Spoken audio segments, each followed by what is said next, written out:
Hi there, this is John Wilkinson again from History Made Easier, and I'm looking at the 100 Flowers campaign, which, trust me, wasn't a Mother's Day thing.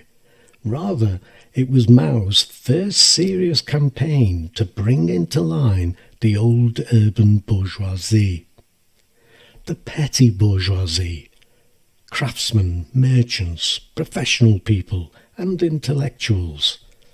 The national bourgeoisie, the class of shopkeepers, small factory and workshop owners, managers of industrial or commercial enterprises, entrepreneurs, and the bureaucratic bourgeoisie, though these would be targeted more determinedly in the Cultural Revolution, largely created by the party itself.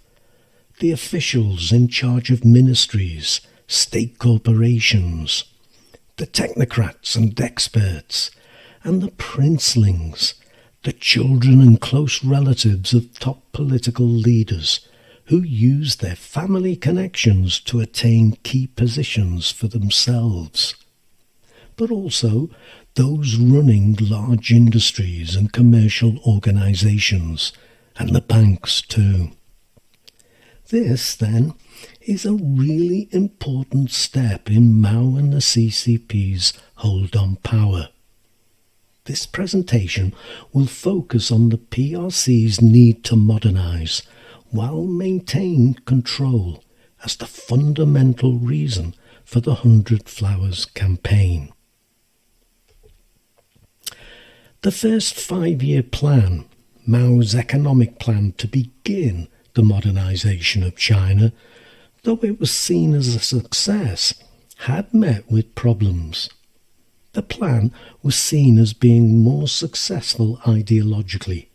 Indeed, by the beginning of 1956, the CCP leadership was anticipating the imminent victory of socialism. And by the end of the year, private property had virtually ceased to exist in both town and countryside, and the party was in control of the means of production in agriculture, industry and commerce. The plan had been an economic success too, but of course the PRC was starting from a point way behind the West, so there was still a lot more to be done. The industrial base was still very small, and agriculture needed a technological revolution. The Chinese people in both town and countryside were very poor, and the rapid pace of socialization had left what the Chinese called contradictions, notably a hugely bureaucratic state and the accompanying emergence of new political, administrative and economic elites. What was of particular concern was that this bureaucratic elite was already distanced, alienated from the vast majority of people. There were critical questions to be answered, questions relating to the relationship between leaders and those being led, the relationship between the state and society, and questions related to the balance between control and freedom. And too, there was the issue of how to inspire commitment and initiative, how to create incentive. The PRC needed intellectuals, scientists and technocrats if it was to continue to modernise and lift its people out of poverty.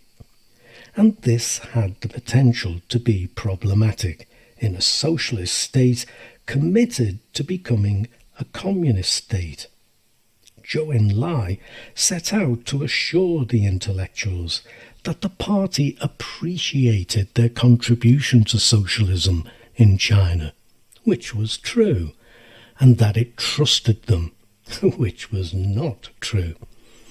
He promised them that they would be given more professional autonomy, provided with better equipment, better housing and improved wages. and they would no longer be burdened with political study sessions. He conceded that the problem between the party and the intelligentsia had been mostly of the party's making. Henceforth, the party would be more tolerant, though some political controls would continue. Zhou was sharing the consensus held within the party. It was not, however, Mao's view.